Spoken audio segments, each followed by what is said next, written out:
MCB trip indicator. Did you know we can attach an indicator light to the MCB to show the current status of our MCB? For that, we need two additional components, namely emergency button and relay.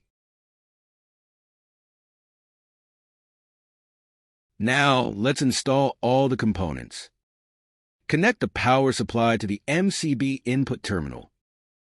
For MCB output terminal, connect the bulb. This is the basic circuit. Now connect the relay coil, which is terminal number 1 and 8, to the MCB output terminal. Connect the live MCB input terminal to the emergency button input terminal. Connect the output terminal of the emergency button to terminal number 3 of the relay.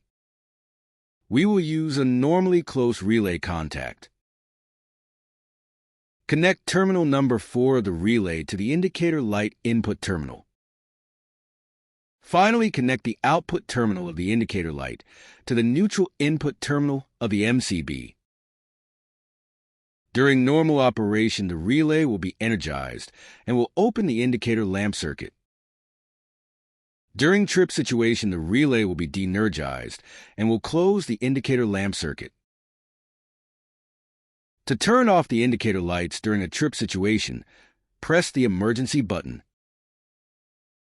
Now, let's draw a schematic circuit for this MCB trip indicator circuit.